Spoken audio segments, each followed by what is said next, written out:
করা, সেই উদ্দেশ্য সফল হোক এই কামনা আমি তোমাদের করি। তোমরা সকলে সুস্থ সুন্দরভাবে পরীক্ষায় অংশগ্রহণ করে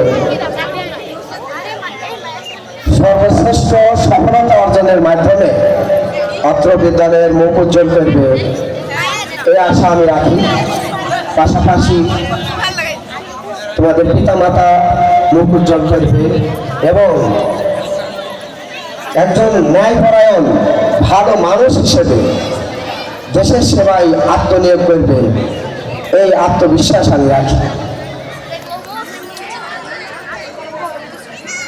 আমি শারীরিকভাবে অসুস্থ, তোমরা জানো, তোমাদের করছি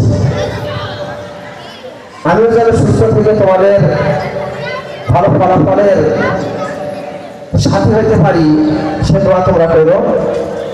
সবশেষে আমি তোমাদের পরীক্ষার ভালো ফলাফলের আশা ব্যক্ত করে এবং সবার সুস্বাস্থ্য ও দীর্ঘায়ু কামনা করে আমি আমার সংক্ষিপ্ত বক্তব্য শেষ করছি। আল্লাহ হাফেজ।